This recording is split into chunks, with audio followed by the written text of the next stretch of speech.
ਸਤਿ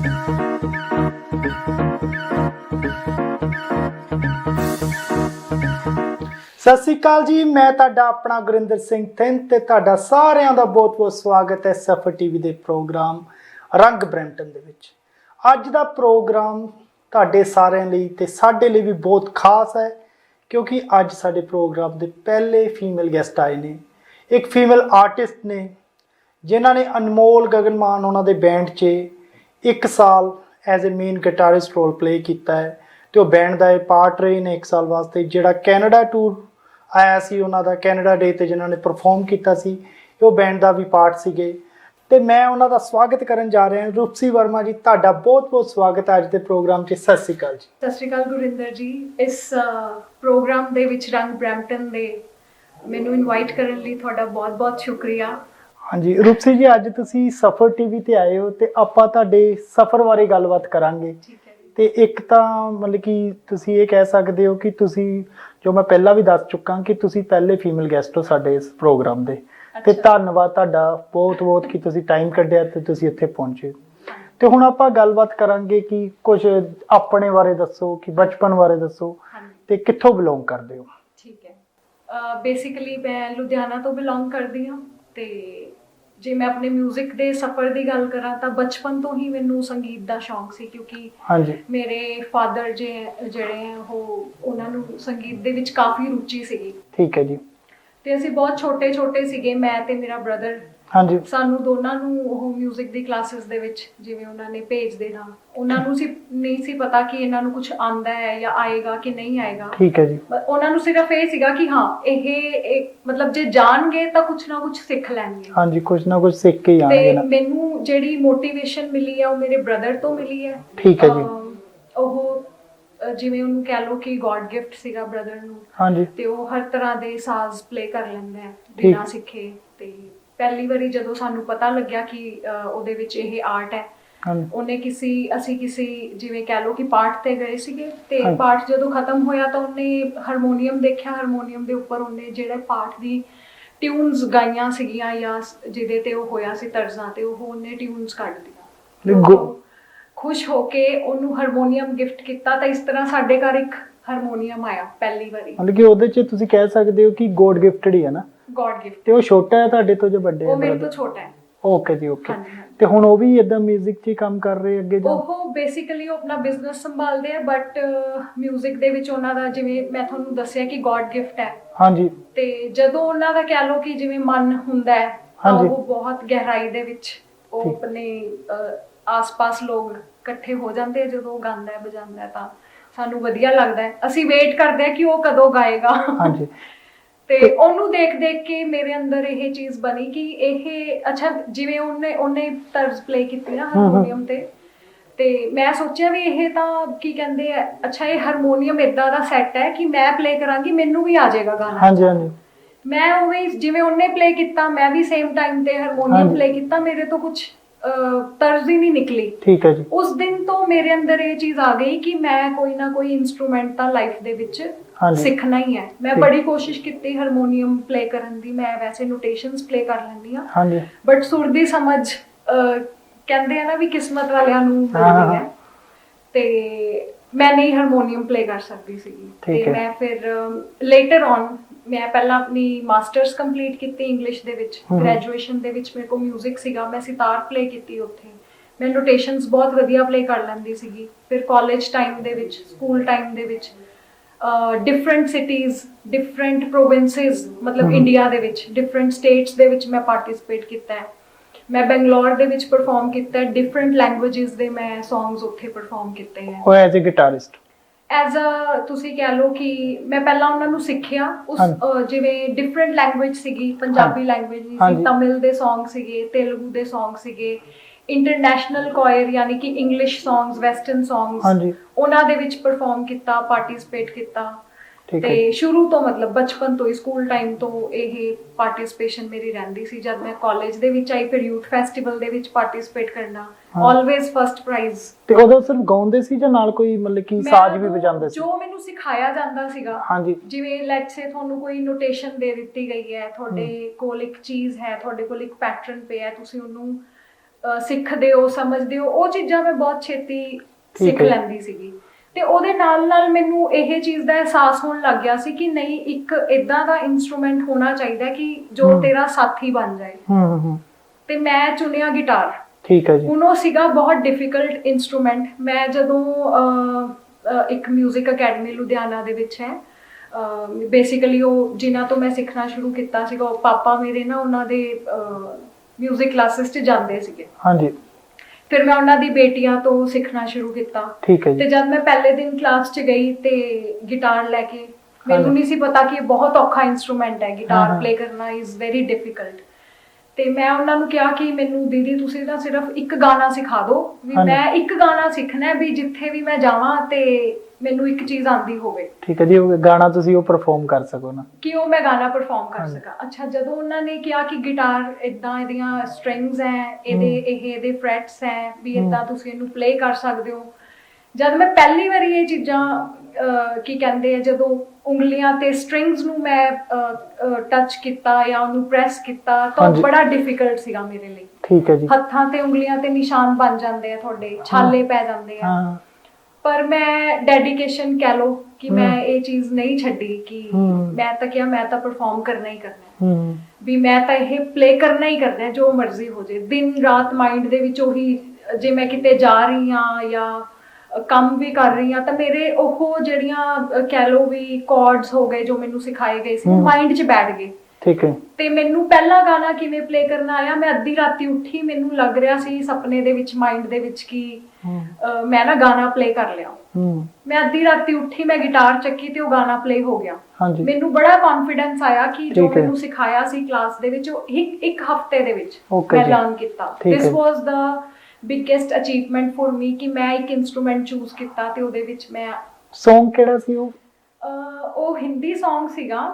ਠੀਕ ਹੈ ਜੀ। ਮੈਨੂੰ ਹੁਣ ਵੈਸੇ ਟੂ ਬੀ ਓਨੈਸਟ ਮੈਨੂੰ ਧਿਆਨ ਨਹੀਂ ਹੈਗਾ, ਜਦੋਂ ਮੈਨੂੰ ਯਾਦ ਆਉਂਦਾ ਮੈਂ ਤੁਹਾਨੂੰ ਡੈਫੀਨੇਟਲੀ ਦੱਸਾਂਗੀ। ਉਹ ਅਕਸਰ ਮੈਂ ਗਾਣਾ ਭੁੱਲ ਜਾਂਦੀ ਆ ਕਿ ਮੇਰਾ ਪਹਿਲਾ ਗਾਣਾ ਕਿਹੜਾ ਸੀਗਾ। ਠੀਕ ਹੈ ਜੀ। ਹਿੰਦੀ ਪੁਰਾਣਾ ਗਾਣਾ ਸੀਗਾ ਜਿਹੜਾ ਮੈਂ ਉਹਦੇ ਤੇ ਗਾਇਆ। ਤੇ ਪੰਜਾਬ ਦੇ ਕਿਹੜੇ ਸ਼ਹਿਰ ਤੋਂ ਤੁਸੀਂ ਬਿਲੋਂਗ ਕਰਦੇ ਹੋ? ਮੈਂ ਲੁਧਿਆਣਾ ਤੋਂ ਬਿਲੋਂਗ ਕਰਦੀ ਹਾਂ। ਠੀਕ ਹੈ। ਤੇ ਚਲੋ ਉਹ ਤਾਂ ਘਰਦਿਆਂ ਦੀ ਰੁਚੀ ਸੀ ਨਾ ਕਿ ਹਾਂ ਵੀ ਬੱਚੇ 뮤직 ਸਿੱਖਣ। ਹਾਂਜੀ ਹਾਂਜੀ। ਪਰ ਤੁਹਾਨੂੰ ਇਹ ਨਹੀਂ ਲੱਗਿਆ ਕਿ ਜਿੱਦਾਂ ਫਿਰ ਵੀ ਆਪਾਂ ਅੱਜ ਵੀ ਬਹੁਤ ਸਾਡੇ ਫੀਮੇਲ ਸਿੰਗਰਸ ਨੇ ਬਹੁਤ ਵਧੀਆ ਮੁਕਾਮ ਹਾਸਲ ਕੀਤੇ ਆ, ਸਪੈਸ਼ਲੀ ਆਪਾਂ 뮤직 ਇੰਡਸਟਰੀ ਦੀ ਗੱਲ ਕੀਤੀ ਜਾਵੇ ਜਾਂ ਫਿਲਮ ਇੰਡਸਟਰੀ ਦੀ ਗੱਲ ਕੀਤੀ ਜਾਵੇ, ਪਰ ਤੁਹਾਨੂੰ ਵੀ ਮਹਿਸੂਸ ਹੋਇਆ ਕਿ ਕੁੜੀਆਂ ਵਾਸਤੇ ਸਫ਼ਰ ਥੋੜਾ ਔਖਾ, ਜੇ ਸੱਚੀ ਇੱਕ ਪ੍ਰੋਫੈਸ਼ਨਲ ਲੈਵਲ ਤੇ ਪਰਫਾਰਮ ਕਰਨਾ ਹੋਵੇ ਜਾਂ ਇਹਨੂੰ ਐਜ਼ ਅ ਕਰੀਅਰ ਚੁਣਨਾ ਹੋਵੇ? ਐਜ਼ ਅ ਕਰੀਅਰ ਚੁਣਨਾ ਹੋਵੇ, ਵੈਸੇ ਤਾਂ ਤੁਹਾਨੂੰ ਪਤਾ ਅੱਜ ਕੱਲ੍ਹ ਕੁੜੀਆਂ ਬਹੁਤ ਉੱਚੇ ਉੱਚੇ ਮੁਕਾਮ ਤੇ ਪਹੁੰਚ ਚੁੱਕੀਆਂ, ਬਟ ਹਾਂ ਕਈ ਵਾਰੀ ਇਦਾਂ ਦੇ ਹਰਡਲਸ ਆ ਜਾਂਦੇ ਹੈ ਕਿ ਤੁਹਾਨੂੰ ਕਿਤੇ ਆ ਕੇ ਰੁਕਣਾ ਪੈਂਦਾ ਹੈ ਜਾਂ ਤੁਹਾਡੇ ਕੋਈ ਹੋਰ ਕਰੀਅਰ ਤੁਹਾਡੀ ਓਪਰਚੁਨਿਟੀਜ਼ ਹੁੰਦੀਆਂ, ਤੁਸੀਂ ਉਹਦੇ ਵੱਲ ਚਲੇ ਜਾਂਦੇ ਹੋ ਤੇ ਤੁਸੀਂ, ਜੇ ਮੈਂ ਸਪੈਸ਼ਲੀ ਗੱਲ ਕਰਾਂ ਸੰਗੀਤ ਦੀ, ਤਾਂ ਉਹ ਤੁਹਾਡੀ ਹੌਬੀ ਬਣ ਕੇ ਰਹਿ ਜਾਂਦਾ ਹੈ। ਠੀਕ ਹੈ ਜੀ। ਬਟ ਹੁਣ ਅੱਜ ਕੱਲ੍ਹ ਜਿਵੇਂ ਬਹੁਤ ਸਾਰੇ ਪਲੇਟਫਾਰਮਸ ਆ ਗਏ ਹੈ। ਹਾਂਜੀ। ਮੇਰੀ ਸ਼ੁਰੂਆਤ ਪ੍ਰੋਫੈਸ਼ਨਲੀ ਕਿਵੇਂ ਹੋਈ ਸੀਗੀ ਮੈਂ ਉਹ ਤੁਹਾਨੂੰ ਦੱਸ ਦਿੰਦੀ ਹਾਂ। ਮੈਂ ਵੈਸੇ ਤਾਂ ਮੇਰਾ ਇੰਸਟੀਟਿਊਸ਼ਨ ਸੀਗਾ ਜਿੱਥੇ ਮੈਂ 뮤직 ਦੀ ਟ੍ਰੇਨਿੰਗ ਥੋੜੀ ਬਹੁਤ ਦਿੰਦੀ ਸੀਗੀ ਤੇ ਉੱਥੋਂ ਦੀ ਜਿਵੇਂ ਮੇਰਾ ਇੱਕ ਰੂਟੀਨ ਸੀਗਾ। ਹਾਂਜੀ। ਤੇ ਨਾਲ ਨਾਲ ਮੈਂ ਫ੍ਰੈਂਚ ਦੀ ਕਲਾਸਿਸ ਯੂਨੀਵਰਸਿਟੀ ਮੈਂ ਪੜ੍ਹਾਉਣ ਜਾਂਦੀ ਸੀਗੀ ਤੇ ਮੇਰਾ ਇੱਕ ਰੂਟੀਨ ਬਣਿਆ ਹੋਇਆ ਸੀ। ਤੇ ਸ਼ਾਮ ਨੂੰ ਪੜ੍ਹਾਉਣ ਜਾਂਦੇ ਸੀ ਤੁਸੀਂ ਫ੍ਰੈਂਚ? ਮੈਂ ਯੂਨੀਵਰਸਿਟੀ ਪੜ੍ਹਾਉਣ ਜਾਂਦੀ ਸੀਗੀ ਪੰਜਾਬੀ। ਅੱਛਾ, ਫਗਵਾੜੇ LPU GNA ਯੂਨੀਵਰਸਿਟੀ। ਅੱਛਾ, ਓਕੇ ਓਕੇ। ਉੱਥੇ ਮੈਂ ਫ੍ਰੈਂਚ ਵੀ ਪੜ੍ਹਾਈ ਹੈ। ਤੇ ਫ੍ਰੈਂਚ ਸਿੱਖੀ ਕਿੱਥੋਂ ਤੁਸੀਂ? ਫ੍ਰੈਂਚ ਮੈਂ ਸਿੱਖੀ ਚੰਡੀਗੜ੍ਹ ਤੋਂ। ਓਕੇ ਜੀ। ਕਿਹੜੇ ਲੈਵਲ ਤੱਕ ਸਿੱਖੀ ਹੋਈ ਹੈ? ਮੈਂ B1। Okay okay, that's good. ਹਾਂਜੀ ਹਾਂਜੀ। ਤੇ ਨਾਲ ਨਾਲ ਮੇਰਾ ਜਿਵੇਂ ਗਿਟਾਰ ਦੀਆਂ ਕਲਾਸਿਸ ਮੇਰੀਆਂ ਚੱਲਦੀਆਂ ਰਹਿੰਦੀਆਂ ਸੀਗੀਆਂ ਤੇ ਸ਼ਾਮ ਨੂੰ ਮੈਂ ਆ ਕੇ ਪਹਿਲਾਂ ਸਵੇਰੇ ਇੰਸਟੀਟਿਊਟ ਪੜ੍ਹਾਉਣਾ, ਫਿਰ ਮੈਂ ਯੂਨੀਵਰਸਿਟੀ ਪੜ੍ਹਾਉਣਾ, ਦੈਨ ਸ਼ਾਮ ਨੂੰ ਗਿਟਾਰ ਦੀਆਂ ਕਲਾਸਿਸ, ਤੇ ਇਦਾਂ ਮੇਰਾ ਇੱਕ ਰੂਟੀਨ ਬਣਿਆ ਹੋਇਆ ਸੀ। ਤੇ ਬਹੁਤ ਸਾਰੇ ਬੱਚੇ ਮਤਲਬ ਸਟੂਡੈਂਟਸ ਜਿਹੜੇ ਮੈਂ ਪੜ੍ਹਾਏ ਸੀਗੇ ਆਲਰੇਡੀ ਕੈਨੇਡਾ ਆ ਚੁੱਕੇ ਸੀਗੇ ਤੇ ਉਹ ਮੈਨੂੰ ਇਨਕਰੇਜ ਕਰਦੇ ਰਹਿੰਦੇ ਸੀ ਕਿ ਮੈਮ ਤੁਸੀਂ ਇੰਨਾ ਕੁਝ ਕਰਦੇ ਹੋ ਤੇ ਤੁਸੀਂ ਇਸ ਫੀਲਡ ਦੇ ਵਿੱਚ ਅੱਗੇ ਕਿਉਂ ਨਹੀਂ ਜਾਂਦੇ। ਠੀਕ ਹੈ ਜੀ। ਤੇ ਮੈਂ ਉਸ ਰੂਟੀਨ ਨੂੰ ਕਹਿ ਲਓ ਵੀ ਜਿਹੜਾ ਮੇਰਾ ਰੋਜ਼ ਦਾ ਇੱਕ ਰੋਟੇਸ਼ਨ ਸੀਗਾ ਉਸਨੂੰ ਬ੍ਰੇਕ ਕਰਨ ਲਈ ਮੈਂ ਬਿਊਟੀ ਪੈਜੈਂਟ ਦੇ ਵਿੱਚ ਪਾਰਟਿਸਿਪੇਟ ਕੀਤਾ। ਹਾਂਜੀ। ਬਿਨਾਂ ਕਿਸੇ ਕਹਿ ਲਓ ਕਿ ਵੀ ਮੈਨੂੰ ਨਹੀਂ ਸੀ ਪਤਾ ਮੇਰਾ ਉੱਥੇ ਕੋਈ ਟਾਈਟਲ ਆ ਜਾਏਗਾ ਜਾਂ ਮੈਨੂੰ ਉੱਥੇ ਰੈਕਗਨੀਸ਼ਨ ਮਿਲੇਗੀ ਜਾਂ ਕੁਝ ਇਸ ਤਰ੍ਹਾਂ। ਤੇ ਮੇਰਾ ਮਿਸ ਟੈਲੈਂਟਡ ਮਿਸ ਪੰਜਾਬ ਦੇ ਵਿੱਚ 2016 ਦੇ ਵਿੱਚ ਮਿਸ ਟੈਲੈਂਟਡ ਦਾ ਮੈਨੂੰ ਉੱਥੇ ਅਵਾਰਡ ਮਿਲਿਆ। ਉਹ ਕਿਹਨਾਂ ਵੱਲੋਂ ਕਰਵਾਇਆ ਗਿਆ ਸੀ? ਉਹ ਮੈਨੇਜਰਸ ਨੈਟਵਰਕ। ਓਕੇ ਜੀ। ਹਾਂਜੀ ਹਾਂਜੀ, ਠੀਕ ਹੈ ਜੀ। ਮੋਹਿਤ ਸ਼ਰਮਾ ਐਂਡ ਮੁਬਾਰਕ ਸੰਧੂ ਹੈ, ਉਹਨਾਂ ਨੇ ਉਹ ਆਰਗੇਨਾਈਜ਼ ਕਰਾਇਆ ਸੀ। ਠੀਕ ਹੈ। 400 ਗਰਲਸ ਸੀਗੀਆਂ। ਹਾਂਜੀ ਤੁਸੀਂ ਕਹਿ ਲਓ ਵੀ ਸੈਕਿੰਡ ਲਾਸਟ ਰਾਉਂਡ ਦੇ ਵਿੱਚ 400 ਕੁੜੀਆਂ ਦੇ ਵਿੱਚ ਪਹਿਲੇ 10 ਦੀ ਪੋਜੀਸ਼ਨ ਦੇ ਵਿੱਚ ਆਣਾ ਇਸ ਹਾਂਜੀ ਹਾਂਜੀ ਹੈ ਹਾਂਜੀ ਨਾ।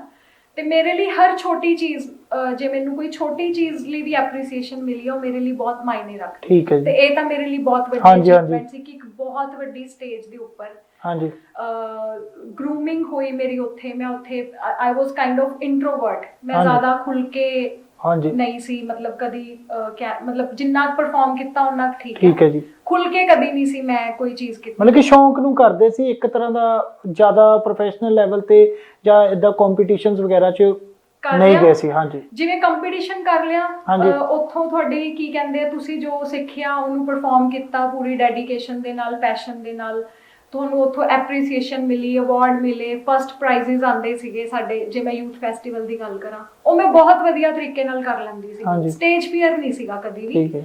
ਬਸ ਮੈਨੂੰ ਇਹ ਸੀਗਾ ਕਿ ਜ਼ਿਆਦਾ ਲੋਕਾਂ ਦੇ ਸਾਹਮਣੇ ਮੈਂ ਨਹੀਂ ਸੀ ਆਉਣਾ ਚਾਹੁੰਦੀ। ਠੀਕ ਹੈ ਜੀ। ਅੰਦਰੋਂ ਇੰਟਰੋਵਰਟ ਕਹਿ ਲਓ। ਓਕੇ ਜੀ। ਤੇ ਜਦ ਮੈਂ ਮਿਸ ਪੰਜਾਬ ਦੇ ਵਿੱਚ ਪਾਰਟਿਸਿਪੇਟ ਕੀਤਾ, ਉੱਥੇ ਗਰੂਮਿੰਗ ਸੈਸ਼ਨਸ ਹੁੰਦੇ ਆ ਬੜੇ। ਮੈਮ ਹੈਗੇ ਆ, ਅਮਨ ਗਰੇਵਾਲ ਮੈਮ ਹੈ। ਓਕੇ ਜੀ। ਉਹ ਮਿਸਿਸ ਇੰਡੀਆ ਵਰਲਡ ਵਾਈਡ। ਠੀਕ ਹੈ ਜੀ। ਉਹਨਾਂ ਨੇ ਸਾਡੀ ਗਰੂਮਿੰਗ ਕੀਤੀ ਸੀ। She is master like you know. ਉਹਨਾਂ ਨੇ ਸਾਨੂੰ ਤਿਆਰ ਕੀਤਾ, ਵਾਕ ਕਿਵੇਂ ਕਰਨੀ ਹੈ, ਐਕਸਪ੍ਰੈਸ਼ਨਸ ਕਿਵੇਂ ਦੇਣੇ ਹੈ, ਕੈਮਰਾ ਕਿਵੇਂ ਫੇਸ ਕਰਨਾ ਹੈ, ਉਹ ਸਾਰੀਆਂ ਚੀਜ਼ਾਂ ਮੈਂ ਉੱਥੇ ਸਿੱਖੀਆਂ। ਠੀਕ ਹੈ ਜੀ। ਉਸ ਤੋਂ ਬਾਅਦ ਮੇਰੇ ਅੰਦਰ ਬਹੁਤ ਇੱਕ ਕਹਿ ਲਓ ਚੇਂਜ ਆਇਆ, ਬਹੁਤ ਵੱਡਾ। ਤੇ ਮੈਂ ਉਹਨਾਂ ਨੇ ਮੈਨੂੰ ਕਾਫੀ ਸਾਰੇ ਕਹਿ ਲਓ ਵੀ ਓਪਰਚੁਨਿਟੀਜ਼ ਦਿੱਤੀਆਂ, ਪਲੇਟਫਾਰਮ ਦਿੱਤੇ ਕਿ ਇੱਥੇ ਪਰਫਾਰਮ ਕਰਨਾ ਹੈ, ਹੁਣ ਇੱਥੇ ਪਰਫਾਰਮ ਕਰਨਾ ਹੈ, ਇਨਵਾਈਟ ਕਰਨਾ। ਫਿਰ ਮੈਂ ਆਪਣਾ ਇੱਕ ਬੈਂਡ ਬਣਾਇਆ, ਉਹਦੇ ਨਾਲ ਮੈਂ ਪਰਫਾਰਮ ਕਰਦੀ ਸੀਗੀ ਡਿਫਰੈਂਟ ਸਟੇਜਿਸ ਤੇ। ਠੀਕ ਹੈ ਜੀ। ਮਤਲਬ ਮੈਨੂੰ ਬਹੁਤ ਵਧੀਆ ਚਾਂਸਸ ਮਿਲੇ, ਬਹੁਤ ਲੋਕਾਂ ਨਾਲ ਮਿਲਣ ਦੇ, ਬੜੇ ਬੜੇ ਸਿੰਗਰਸ ਦੇ ਨਾਲ ਮਿਲਣ ਦੇ ਚਾਂਸਸ ਮਿਲੇ। ਦੈਨ ਫਿਰ ਇੱਕ ਮੁਕਾਮ ਆਇਆ ਕਿ ਮੈਂ ਜਿਹੜਾ ਮੈਂ ਕਹੂੰਗੀ ਕਿ ਮੇਰੇ ਲਈ ਬਹੁਤ ਫਰੂਟਫੁਲ ਹੋਇਆ। ਅਨਮੋਲ ਗਗਨ ਮਾਨ ਜੀ ਬੜੇ ਰਿਨਾਊਂਡ ਸਿੰਗਰ ਹੈ ਪੰਜਾਬੀ ਇੰਡਸਟਰੀ ਦੇ, ਤੇ ਬੜੇ ਬੋਲਡ ਹੈ, ਤੇ ਉਹ ਕੁੜੀਆਂ ਨੂੰ ਕਾਫੀ ਤਵੱਜੋ ਦਿੰਦੇ ਆ। ਤੇ ਉਹਨਾਂ ਨੇ ਇਹ ਇੱਕ ਉਚਾਲਾ ਚੱਕਿਆ ਸੀ ਕਿ ਫੀਮੇਲ ਆਰਟਿਸਟਸ ਜਿਹੜੇ ਆ ਸਾਰੇ ਅਸੀਂ ਇਕੱਠੇ ਕਰਾਂਗੇ। ਉਹਦੇ ਵਿੱਚ ਮੈਨੂੰ ਚਾਂਸ ਮਿਲਿਆ, ਮੈਂ ਉਹਦੇ 'ਚ ਆਡੀਸ਼ਨਸ ਦਿੱਤੇ ਤੇ ਮੇਰੇ ਉਹ ਆਡੀਸ਼ਨਸ ਕਲੀਅਰ ਹੋ ਗਏ ਫਸਟ ਅਟੈਂਪਟ ਦੇ ਵਿੱਚ। ਦੈਨ ਫਿਰ ਮੈਨੂੰ ਇੱਥੇ ਕੈਨੇਡਾ ਪਰਫਾਰਮ ਕਰਨ ਦਾ ਮੌਕਾ ਮਿਲਿਆ। ਫਿਰ ਮੈਂ ਨਿਊਜ਼ੀਲੈਂਡ ਪਰਫਾਰਮ ਕੀਤਾ ਉਹਨਾਂ ਨਾਲ, ਆਸਟ੍ਰੇਲੀਆ ਪਰਫਾਰਮ ਕੀਤਾ, ਪੰਜਾਬ ਹੋ ਗਿਆ, ਇੰਡੀਆ ਦੇ ਕਿੰਨੀਆਂ ਜਗ੍ਹਾਵਾਂ ਤੇ ਪਰਫਾਰਮ ਕੀਤਾ, ਮੈਂ ਸੋਚ ਵੀ ਨਹੀਂ ਸੀ ਸਕਦੀ। ਕਿੰਨਾ 1 ਸਾਲ ਰਹੇ ਨਾ ਤੁਸੀਂ ਉਹਨਾਂ ਦੇ ਬੈਂਡ? 1 ਸਾਲ ਮੈਂ ਉਹਨਾਂ ਨਾਲ ਰਹੀ ਹਾਂ। ਠੀਕ ਹੈ ਜੀ। ਉਦੋਂ ਤੇ ਪਹਿਲਾਂ ਸਭ ਤੋਂ ਪਹਿਲਾਂ ਜੇ ਫੋਰਨ ਕੰਟਰੀ ਕਿਸੇ ਦੀ ਗੱਲ ਕੀਤੀ ਜਾਵੇ, ਕੈਨੇਡਾ ਆਏ ਸੀ ਜਾਂ ਨਿਊਜ਼ੀਲੈਂਡ ਗਏ? ਠੀਕ ਹੈ ਜੀ। ਕਿੱਦਾਂ ਦਾ ਉਹ ਐਕਸਪੀਰੀਅੰਸ ਕਿੱਦਾਂ ਦਾ ਰਿਹਾ? ਉਹ ਤੁਸੀਂ ਕਹਿ ਲਓ ਕਿ ਕਈ ਵਾਰੀ ਇਦਾਂ ਦੀ ਚੀਜ਼ ਹੋ ਜਾਂਦੀ ਹੈ, ਤੁਸੀਂ ਸੋਚਦੇ ਵੀ ਨਹੀਂ ਜਿਸ ਦੇ ਬਾਰੇ। ਜਦ ਮੈਂ ਆਡੀਸ਼ਨਸ ਦਿੱਤੇ ਸੀਗੇ, ਮੈਨੂੰ ਨਹੀਂ ਸੀ ਪਤਾ ਕਿ ਮੈਂ ਕਿਤੇ ਬਾਹਰ ਪਰਫਾਰਮ ਕਰਨਾ ਹੈ ਜਾਂ ਕਿਵੇਂ ਹੈਗਾ। ਮੈਨੂੰ ਲੱਗਿਆ ਸ਼ਾਇਦ ਇੱਕ ਇਵੈਂਟ ਲਈ ਇਹਨਾਂ ਨੂੰ ਇਹ ਚੀਜ਼ ਚਾਹੀਦੀ ਸੀ। ਮੈਨੂੰ ਸੀਗਾ ਕਿ ਸਿਰਫ ਆਪਾਂ ਇੱਕ ਇਵੈਂਟ ਤੇ ਪਰਫਾਰਮ ਕਰਨਾ ਹੈ, ਸਿਰਫ ਉਹ ਚੀਜ਼ ਹੈ ਵੀ ਹਮੇਸ਼ਾ ਲਈ ਨਹੀਂ ਹੈ ਇਹ ਚੀਜ਼। ਠੀਕ ਹੈ ਜੀ। ਮੈਂ ਉਹ ਸੋਚ ਕੇ ਗਈ ਸੀਗੀ, ਮੈਨੂੰ ਨਹੀਂ ਸੀ ਪਤਾ ਅੱਗੇ ਕੀ ਮੇਰੇ ਲਈ ਹੈਗਾ ਜਾਂ ਕੀ ਨਹੀਂ ਹੈਗਾ। ਜਦ ਮੈਂ ਆਡੀਸ਼ਨ ਦੇਣ ਗਈ, ਉਹਨਾਂ ਨੇ ਨਾਲ ਹੀ ਮੈਨੂੰ ਪੁੱਛਿਆ ਕਿ ਤੇਰੇ ਕੋਲ ਪੈਨ ਕਾਰਡ ਹੈਗਾ, ਪਾਸਪੋਰਟ ਹੈਗਾ? ਤੇ ਮੈਂ ਕਿਹਾ ਹਾਂਜੀ ਸਾਰਾ ਕੁਝ ਹੈਗਾ ਮੇਰੇ ਕੋਲ। ਕਹਿੰਦੇ ਚਲ ਬਹੁਤ ਵਧੀਆ। ਜਦੋਂ ਸਾਡੀ ਰਿਹਰਸਲਸ ਹੋਣੀਆਂ ਸ਼ੁਰੂ ਹੋਈਆਂ, ਮੈਨੂੰ ਮੁਹਾਲੀ ਜਾਣਾ ਪੈਂਦਾ ਸੀਗਾ ਹਰ ਰੋਜ਼। ਮੈਂ ਅਪ ਡਾਊਨ ਕਰਦੀ ਸੀਗੀ ਲੁਧਿਆਣਾ ਤੋਂ, ਕਿਉਂਕਿ ਮੇਰਾ ਇੱਥੇ ਵੀ ਇੰਸਟੀਚਿਊਟ ਸੀਗਾ ਲੁਧਿਆਣੇ ਦੇ ਵਿੱਚ, ਤੇ ਉੱਥੋਂ ਦੀ ਅਪ ਡਾਊਨ ਕਰਨਾ ਹਰ ਰੋਜ਼ ਮੁਹਾਲੀ। ਉੱਥੇ ਰਿਹਰਸਲਸ ਹੋਣੀਆਂ, ਉਹਨਾਂ ਦੇ ਗਾਣਿਆਂ ਨੂੰ ਸਿੱਖਿਆ, ਤੇ ਇਹ ਸਾਰਾ ਕੁਝ ਮਤਲਬ ਚੱਲਦਾ ਰਿਹਾ। ਤੇ ਆਈ ਥਿੰਕ ਅਸੀਂ 2-3 ਮਹੀਨੇ ਰਿਹਰਸਲਸ ਕੀਤੀ। ਫਿਰ ਉਹਨਾਂ ਨੇ ਪਾਸਪੋਰਟ ਮੰਗਿਆ, ਫਾਰਮਸ ਵਗੈਰਾ ਫਿਲ ਕੀਤੇ ਅਸੀਂ ਸਾਰਿਆਂ ਨੇ, ਤੇ ਅਸੀਂ 11 ਜਣਿਆਂ ਦੀ ਟੀਮ ਸੀਗੀ। 11 ਜਣਿਆਂ ਦੀ ਟੀਮ 'ਚ ਇੱਕ ਤਾਂ ਚਲੋ ਅਨਮੋਲ ਗਗਨ ਮਾਨ ਜੀ ਹਨਾ, ਉਹ ਹੋ ਗਏ, ਤੇ ਬਾਕੀ 10 ਸਾਰੇ ਮਤਲਬ ਕਿ ਨਵੇਂ ਆਰਟਿਸਟ ਸੀਗੇ? ਸਾਰੇ ਨਵੇਂ ਆਰਟਿਸਟ ਸੀਗੇ। ਸਾਰੀਆਂ ਜਿੰਨੀਆਂ ਕੁੜੀਆਂ ਸੀਗੀਆਂ ਸਾਡੇ ਬੈਂਡ ਦੇ ਵਿੱਚ, ਕੋਈ ਹੈਗੀ ਹੈ ਤੁਸੀਂ ਲਗਾ ਲਓ ਬੀਟ ਇੰਸਟਰੂਮੈਂਟ ਤੇ ਹੈ, ਡਰਮਰ ਹੈ ਕੁੜੀ, ਮਤਲਬ ਇੱਕ ਕੁੜੀ ਦਾ ਡਰਮਰ, ਉਹ ਵੀ ਕਹਿ ਲਓ ਵੀ ਬਹੁਤ ਘੱਟ ਦੇਖਣ ਨੂੰ ਮਿਲਦਾ ਹੈ। ਗਿਟਾਰਿਸਟ ਕੁੜੀਆਂ ਅੱਜਕੱਲ ਬਹੁਤ ਹੈ, ਮਤਲਬ ਫਿਰ ਵੀ ਤੁਹਾਨੂੰ ਗਿਟਾਰਿਸਟ, ਫਿਰ ਵੀ ਪੰਜਾਬ 'ਚ ਥੋੜਾ ਜਿਹਾ ਹਜੇ ਵੀ ਇਹ ਟ੍ਰੈਂਡ ਥੋੜਾ ਜਿਹਾ ਘੱਟ ਹੈ। ਜੇ ਐਗਜ਼ੈਕਟਲੀ ਆਪਾਂ ਦੇਖਿਆ ਜਾਵੇ ਦੂਸਰੀਆਂ ਸਟੇਟਸ 'ਚ, ਦਿੱਲੀ, ਮੁੰਬਈ, ਉੱਥੇ ਫਿਰ ਵੀ ਕੁੜੀਆਂ ਜ਼ਿਆਦਾ, ਫਿਰ ਵੀ ਹੈਗੇ। ਪੰਜਾਬ ਦੇ ਵਿੱਚ ਸਿਰਫ ਉਹਨਾਂ ਨੇ ਜਦੋਂ ਇਹ ਚੀਜ਼ ਇਨੀਸ਼ੀਏਟ ਕੀਤੀ, ਇਹ ਬਹੁਤ ਵੱਡੀ ਗੱਲ ਸੀ ਕੁੜੀਆਂ ਲਈ। ਮੈਂ ਤਾਂ ਬਹੁਤ ਜ਼ਿਆਦਾ ਖੁਸ਼ ਸੀਗੀ ਤੇ ਮੈਨੂੰ ਇਹ ਚੀਜ਼ਾਂ ਦੇਖ ਕੇ ਬੜੀ ਤੁਸੀਂ ਕਹਿ ਲਓ ਵੀ ਖੁਸ਼ੀ ਹੁੰਦੀ ਹੈ ਕਿ ਹਾਂ ਕੁੜੀਆਂ ਲਈ ਕੋਈ ਚੀਜ਼ ਕ੍ਰੀਏਟ ਹੋ ਰਹੀ ਹੈ। ਹਾਂਜੀ ਹਾਂਜੀ। ਤੇ ਇੱਕ ਇਹ ਦੱਸੋ ਕਿ ਨਿਊਜ਼ੀਲੈਂਡ ਵੀ ਘੁੰਮਿਆ ਨਾ, ਨਿਊਜ਼ੀਲੈਂਡ ਨੂੰ ਵੀ ਬੜਾ ਸੋਹਣਾ ਮੁਲਕ ਕਿਹਾ ਜਾਂਦਾ, ਫਿਰ ਆਸਟ੍ਰੇਲੀਆ ਵੀ ਜਾ ਕੇ, ਫਿਰ ਕੈਨੇਡਾ ਵੀ। ਸੱਚੀ ਦੱਸਿਓ, ਇਹ ਨਾ ਕਿ ਹੁਣ ਤੁਸੀਂ ਕੈਨੇਡਾ ਬੈਠੇ ਤਾਂ ਸਭ ਤੋਂ ਸੋਹਣਾ ਮੁਲਕ ਕਿਹੜਾ ਲੱਗਾ? ਨਿਊਜ਼ੀਲੈਂਡ। ਸਾਰੇ ਕਹਿੰਦੇ ਕਿ ਨਿਊਜ਼ੀਲੈਂਡ ਬਹੁਤ ਸੋਹਣਾ, ਕਿ ਮੇਨ ਕਾਰਨ ਕਿ ਉੱਥੇ ਇੱਕ ਤਾਂ ਨੈਚੁਰਲ ਬਿਊਟੀ ਹੈ। ਹਾਂਜੀ। ਮੈਨੂੰ ਉੱਥੇ ਸੁਣਨ ਨੂੰ ਆਇਆ ਸੀ, ਮੈਂ ਇੱਕ ਚੀਜ਼ ਉੱਥੇ ਆਬਜ਼ਰਵ ਕੀਤੀ ਨਾ, ਅਸੀਂ ਗੱਡੀ 'ਚ ਜਾ ਰਹੇ ਸੀਗੇ ਤੇ ਰਸਤੇ ਦੇ ਵਿੱਚ ਨਾ ਉਹਨਾਂ ਨੇ ਇੱਕ ਚੀਜ਼ ਨੂੰ ਮਤਲਬ ਇੱਕ ਪੇੜ ਸੀਗਾ ਉੱਥੇ, ਬੂਟਾ ਸੀਗਾ, ਉਹ ਸੜਕ ਤੇ ਉੱਗ ਗਿਆ। ਉਹਨਾਂ ਨੇ ਕੀ ਕੀਤਾ, ਉਹਨਾਂ ਹਿੱਸਾ ਕਵਰ ਕਰਤਾ ਵੀ ਇੱਥੇ ਕੋਈ ਗੱਡੀ ਨਹੀਂ ਪਾਸ ਕਰੂਗੀ, they can choose other way. ਉਹ ਕਹਿੰਦੇ ਉੱਥੇ ਜੇ ਸੜਕ ਤੇ ਵੀ ਕੋਈ ਪੌਦਾ ਉੱਗਿਆ ਹੋਵੇ ਨਾ, ਉਹਨੂੰ ਕੱਟਦੇ ਨਹੀਂ। ਅੱਛਾ ਜੀ। ਉਹਦੇ ਆਸ-ਪਾਸ ਬਾਉਂਡਰੀ ਬਣਾ ਦਿੰਦੇ ਆ। ਮੈਨੂੰ ਉਹ ਚੀਜ਼ ਬੜੀ ਇੰਪ੍ਰੈਸ ਕੀਤੀ ਕਿ ਮਤਲਬ ਕੁਦਰਤ ਨੂੰ ਕਿੰਨਾ ਇਹਨਾਂ ਨੇ ਸਵਾਰ ਕੇ ਰੱਖਿਆ। ਤੇ ਜੇ ਇਹੀ ਚੀਜ਼ ਆਪਣੇ ਪੰਜਾਬ ਦੇ ਵਿੱਚ ਹੋ ਜਾਏ ਤੇ ਗੱਲਾਂ ਹੀ ਹੋਰ ਹੋ ਜਾਣ। ਕਿ ਕੁਦਰਤ ਨੂੰ ਪਿਆਰ ਕਰਨ ਵਾਲੇ, ਕੁਦਰਤ ਮਤਲਬ ਕਿ ਕੁਦਰਤ 'ਚ ਰਹਿਣ ਵਾਲੇ, ਕੁਦਰਤ 'ਚ ਤੁਰਨ ਫਿਰਨ ਵਾਲੇ ਤੇ ਕੁਦਰਤ ਨੂੰ ਪਿਆਰ ਕਰਨ ਵਾਲੇ ਬੰਦੇ ਜ਼ਿਆਦਾ ਉੱਥੇ ਆ। ਜੇ ਮੈਂ ਨਿਊਜ਼ੀਲੈਂਡ ਦੇ ਮੌਸਮ ਦੀ ਗੱਲ ਕਰਾਂ, ਉਹਦੇ ਰੰਗ ਏਡੇ ਸੋਹਣੇ ਹੈ। ਹਰ ਤੁਸੀਂ ਕਹਿ ਲਓ ਹਰ ਘੰਟੇ ਬਾਅਦ ਉੱਥੇ ਦਾ ਕਲਰ ਚੇਂਜ ਹੁੰਦਾ ਹੈ, ਆਸਮਾਨ ਦਾ ਕਲਰ ਚੇਂਜ ਹੁੰਦਾ ਹੈ, ਸੂਰਜ ਕਿਵੇਂ ਮੈਲਟ ਹੁੰਦਾ ਹੈ, ਬੱਦਲ ਕਿਵੇਂ ਉੱਥੇ ਚੱਲ ਰਹੇ ਹੈ, ਉਹ ਨਜ਼ਾਰੇ ਹੀ ਉੱਥੇ ਦੇ। ਕਿੰਨੇ ਦਿਨ ਰਹਿਣ ਦਾ ਮੌਕਾ ਮਿਲਿਆ ਉੱਥੇ ਨਿਊਜ਼ੀਲੈਂਡ? ਮੈਂ ਨਿਊਜ਼ੀਲੈਂਡ ਰਹੀ ਸੀ ਇੱਕ ਹਫ਼ਤਾ ਪੂਰਾ। ਤੇ ਕਿਹੜੇ ਉੱਥੇ ਸਿਟੀਜ਼ 'ਚ ਤੁਸੀਂ ਘੁੰਮੇ? ਉੱਥੇ ਆਕਲੈਂਡ ਮੇਨਲੀ, ਤੇ ਬਾਕੀ ਹੋਰ ਨਾਲ ਛੋਟੀਆਂ ਜਿਹੜੇ ਟਾਊਨ ਸਿਟੀਜ਼ ਸੀਗੇ ਉੱਥੇ ਅਸੀਂ ਘੁੰਮੇ। ਓਕੇ। ਹਾਂਜੀ। ਤੇ ਮਤਲਬ ਕਿ ਹਜੇ ਅਸਲੀ ਬਿਊਟੀ ਤਾਂ ਕਹਿੰਦੇ ਹੋਰ ਜੇ ਤੁਸੀਂ ਚਲ ਜਾਓ ਹੋਰ ਆਲੇ ਦੁਆਲੇ ਸ਼ਹਿਰਾਂ ਵੱਲੋਂ, ਉੱਥੇ ਹੋਰ ਵੀ ਸੋਹਣਾ ਹੋਣਾ ਹੀ ਨਾ ਇੱਥੋਂ। ਤੇ ਆਸਟ੍ਰੇਲੀਆ ਦਾ ਕਿੱਦਾਂ ਦਾ ਰਿਹਾ ਐਕਸਪੀਰੀਅੰਸ? ਆਸਟ੍ਰੇਲੀਆ ਜਦੋਂ 에ਅਰਪੋਰਟ ਤੋਂ ਬਾਹਰ ਹੀ ਉਤਰੇ ਤਾਂ ਮੈਂ ਦੇਖਿਆ ਐਡੀਆਂ ਉੱਚੀਆਂ ਬਿਲਡਿੰਗ, ਮਤਲਬ 에ਅਰਪੋਰਟ ਤੋਂ ਨਿਕਲਦੇ ਸਾਰ। ਕਿਹੜੀ ਸਿਟੀ ਗਏ ਸੀ? ਮੈਲਬਰਨ, ਐਡਲੇਡ, ਹੋਰ ਕਿਹੜੀ ਫੇਮਸ ਸਿਟੀ ਆ ਉੱਥੇ? ਬ੍ਰਿਸਬਨ। Okay, Brisbane. ਠੀਕ ਹੈ ਜੀ। ਮਤਲਬ ਕਾਫੀ ਆਸਟ੍ਰੇਲੀਆ ਦੇ ਵੀ ਸਿਟੀਜ਼ ਦੇ ਵਿੱਚ ਅਸੀਂ ਉੱਥੇ ਆਈ ਥਿੰਕ 2 ਵੀਕ ਸਪੈਂਡ ਕੀਤੇ ਸੀਗੇ ਆਸਟ੍ਰੇਲੀਆ ਦੇ ਵਿੱਚ। ਠੀਕ ਹੈ। ਤੇ ਆਸਟ੍ਰੇਲੀਆ ਵੀ ਬਹੁਤ ਸੋਹਣਾ, ਮਾਡਰਨ ਬਹੁਤ ਹੈ, ਐਡਵਾਂਸ ਬਹੁਤ ਹੈ। ਤੇ ਕਰਾਊਡ ਦਾ ਜੇ ਆਪਾਂ ਗੱਲ ਕੀਤੀ ਜਾਵੇ ਨਾ, ਕਿ ਤੁਸੀਂ ਆਪਾਂ ਚਲੋ ਕਹਿੰਦੇ ਕਲਾਕਾਰ ਆ, ਜਿਹਨੇ ਪਰਫਾਰਮ ਕਰਨਾ ਹੁੰਦਾ, ਚਾਹੇ ਉਹਨੂੰ ਇੱਕ ਬੰਦਾ ਸੁਣਨ ਵਾਲਾ ਚਾਹੇ ਲੱਖ ਵਾਲਾ, ਉਹ ਆਪਣੀ ਰੂਹ ਤੋਂ ਕਰਦਾ ਜਿਹੜਾ ਸਹੀ ਮਾਇਨੇ 'ਚ ਕਲਾਕਾਰ ਹੈ ਨਾ। ਤੇ ਤੁਹਾਨੂੰ ਉੱਥੇ ਸਭ ਤੋਂ ਵਧੀਆ ਕਰਾਊਡ ਕਿੱਥੇ ਦਾ ਲੱਗਾ, ਜਿੱਥੇ ਪਰਫਾਰਮ ਕਰਨ ਦਾ ਮਜ਼ਾ ਆ ਗਿਆ ਹੋਵੇ? ਕਿ ਜੇ ਆਪਾਂ ਕਹਿ ਦਈਏ ਕਿ ਅਨਮੋਲ ਗਗਨ ਮਾਨ ਨਾਲ ਤੁਸੀਂ ਇੰਨੇ ਸ਼ੋਅ ਕੀਤੇ ਆ ਹਨਾ 1 ਸਾਲ, ਤੇ ਮਤਲਬ ਕਿ ਬੈਸਟ ਤੁਹਾਨੂੰ ਕਿਹੜਾ ਸ਼ੋਅ ਲੱਗਾ? ਕਿ ਨਿਊਜ਼ੀਲੈਂਡ ਦਾ ਸ਼ੋਅ ਬਹੁਤ ਵਧੀਆ ਲੱਗਿਆ, ਕਿਉਂਕਿ ਉੱਥੋਂ ਦੀ ਕੁੜੀਆਂ ਦੇ ਵਿੱਚ ਬੜੀ ਕਹਿ ਲਓ ਕਿ એનર્ਜੀ ਸੀਗੀ, ਇੰਨਾ ਐਂਥੂਸੀਆਜ਼ਮ। ਬਾਅਦ ਦੇ ਵਿੱਚ ਕੁੜੀਆਂ ਸਟੇਜ ਦੇ ਬੈਕ ਸਟੇਜ ਤੇ ਜਿਵੇਂ ਮਿਲਣ ਆਈਆਂ, ਉਹ ਹੱਟ ਹੀ ਨਹੀਂ ਸੀ ਰਹੀਆਂ, ਇੰਨੀ ਜ਼ਿਆਦਾ એનર્ਜੀ ਉੱਥੇ। ਫਿਰ ਆਸਟ੍ਰੇਲੀਆ ਬ੍ਰਿਸਬਨ ਦੇ ਵਿੱਚ ਇੰਨਾ ਕਰਾਊਡ ਸੀ ਉੱਥੇ, ਇੰਨਾ ਜ਼ਿਆਦਾ ਕਰਾਊਡ। ਦੈਨ ਅਸੀਂ ਕੈਨੇਡਾ ਜਦੋਂ ਪਰਫਾਰਮ ਕੀਤਾ ਕੈਨੇਡਾ ਡੇ ਦੇ ਉੱਪਰ, ਇੱਥੇ ਇੰਨਾ ਜ਼ਿਆਦਾ ਕਰਾਊਡ ਸੀ, ਅਸੀਂ ਇੰਨਾ ਕਦੀ ਕਰਾਊਡ ਨਹੀਂ ਸੀ ਦੇਖਿਆ। ਫਿਰ ਮੈਨੂੰ ਯਾਦ ਹੈ ਅਸੀਂ ਬੈਲ ਆਰਟ ਪਰਫਾਰਮਿੰਗ ਸੈਂਟਰ ਹੈ ਵੈਨਕੂਵਰ ਦੇ ਵਿੱਚ, ਉੱਥੇ ਪਰਫਾਰਮ ਕੀਤਾ। ਮਤਲਬ ਐਵਰੀਵੇਅਰ ਬਹੁਤ ਵਧੀਆ ਕਰਾਊਡ ਸੀਗਾ ਤੇ ਸਭ ਨੇ ਬਹੁਤ ਇਨਕਰੇਜ ਕੀਤਾ। ਇਹ ਮੈਂ ਮਤਲਬ ਕਿ ਜੋੜਨਾ ਚਾਹਾਂਗਾ ਕਿ ਜਿਹੜਾ ਤੁਹਾਡਾ ਇੱਥੇ ਕੈਨੇਡਾ ਡੇ ਵਾਲੇ ਦਿਨ ਇੱਥੇ ਕੈਨੇਡਾ 'ਚ ਸ਼ੋਅ ਹੋਇਆ ਸੀ, ਉਹ ਮੈਂ ਵੀ ਦੇਖਿਆ ਸੀ। ਨਹੀਂ ਤਾਂ ਮਤਲਬ ਕਿ ਵੀ ਫਰੈਂਕਲੀ ਮੈਂ ਕਹੂੰਗਾ ਕਿ ਜ਼ਿਆਦਾ ਖਿੱਚ ਦਾ ਕਾਰਨ ਹੁੰਦੇ ਆ ਕਿ ਹਾਂ ਵੀ ਕੋਈ ਫੇਮਸ ਵੈਲ ਨੋਨ ਹੈ ਨਾ ਕਿ ਮੇਲ ਸਿੰਗਰ ਆ, ਬਟ ਜਦੋਂ ਤੁਸੀਂ ਉੱਥੇ ਪਰਫਾਰਮ ਕੀਤਾ ਤੁਹਾਡੇ ਪੂਰੇ ਬੈਂਡ ਨੇ, ਤੇ ਮੈਨੂੰ ਲੱਗਦਾ ਕਿ ਸਾਰੇ ਲੋਕੀ ਇਹ ਚਾਹੁੰਦੇ ਸੀ ਕਿ ਇਹਨਾਂ ਨੂੰ ਸੁਣੀ ਜਾਈਏ। ਸਪੈਸ਼ਲੀ ਤੁਹਾਡੇ ਜਿਹੜੀ ਉਹ ਯੂਨੀਫਾਰਮ ਕਹਿ ਲਓ ਜਾਂ ਸੂਟ ਕਹਿ ਲਓ, ਇੰਨੇ ਸੋਹਣੇ ਪਾਏ ਹੋਏ ਸੀ।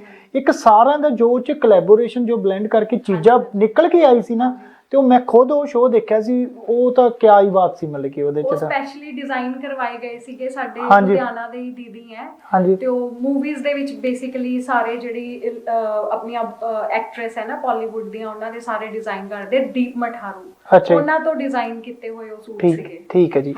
ਤੇ ਬਾਕੀ ਜੀ ਅੱਗੇ ਹੁਣ ਆਪਾਂ ਰੂਪਸੀ ਉਹਨਾਂ ਕੋ ਤੁਹਾਨੂੰ Song ਵੀ ਸੁਣਾਵਾਂਗੇ, ਆਪਣੀ ਗਿਟਾਰ ਵੀ ਨਾਲ ਲੈ ਕੇ ਆਏ ਹੋਏ ਨੇ ਸਟੂਡੀਓ 'ਚ। ਤੇ ਨੈਕਸਟ ਆਪਾਂ ਸੈਗਮੈਂਟ 'ਚ ਆਪਾਂ ਰੂਪੀ ਹੁਣਾਂ ਨਾਲ ਅੱਗੇ ਗੱਲ ਕਰਾਂਗੇ ਕਿ ਕਿਹੜੀਆਂ ਚੀਜ਼ਾਂ ਉਹ ਅੱਗੇ ਕਰਨਾ ਚਾਹੁੰਦੇ ਆ ਲਾਈਫ 'ਚ, ਤੇ ਨਾਲ ਹੀ ਆਪਾਂ ਤੁਹਾਨੂੰ Song ਸੁਣਾਵਾਂਗੇ। ਤੇ ਹੁਣ ਸਮਾਂ ਹੋ ਗਿਆ ਜੀ ਇੱਕ ਬ੍ਰੇਕ ਲੈਣ ਦਾ। ਜੀ ਹਾਂ ਦੋਸਤੋ, ਜੇ ਤੁਸੀਂ ਆਪਣੇ ਟਰੱਕ ਜਾਂ ਟ੍ਰੇਲਰ ਦੀ ਮੁਰੰਮਤ ਦਾ ਕੰਮ ਤਸੱਲੀ ਬਖਸ਼ ਅਤੇ ਬਿਨਾਂ ਸਮਾਂ ਖਰਾਬ ਕੀਤਿਆਂ ਕਰਾਉਣਾ ਚਾਹੁੰਦੇ ਹੋ ਤਾਂ ਭਰੋਸੇਯੋਗ ਇੱਕੋ ਇੱਕ ਨਾਂ BTS truck repair.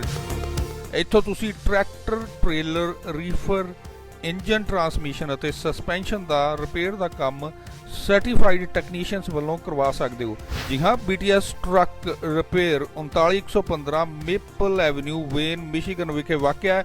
Phone number 734 419 1408 734 419 1408 BTS truck repair.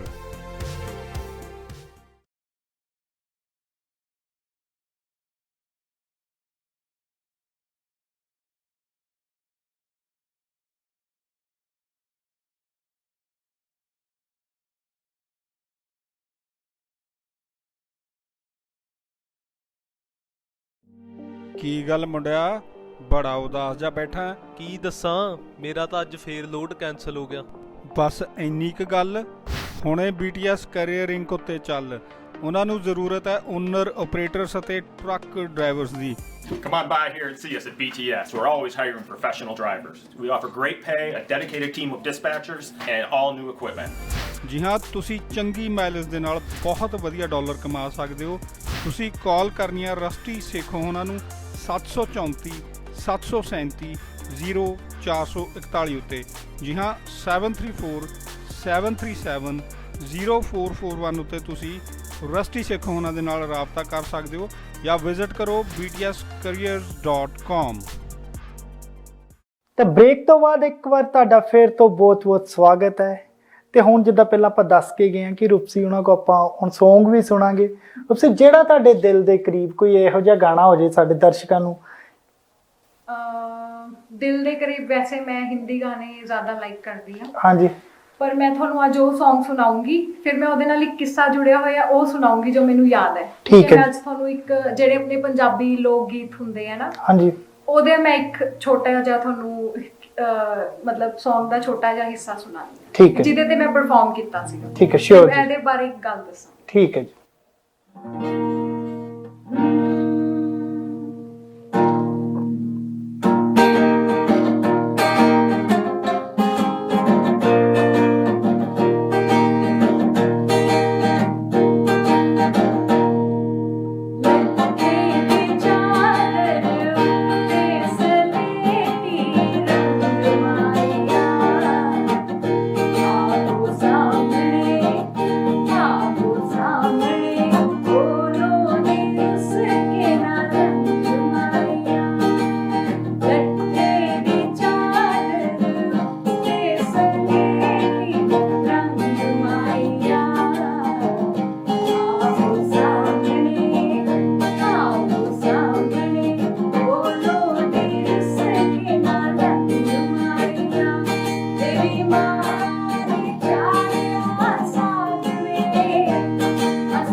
ਬਹੁਤ ਖੂਬ ਜੀ, ਬਹੁਤ ਖੂਬ।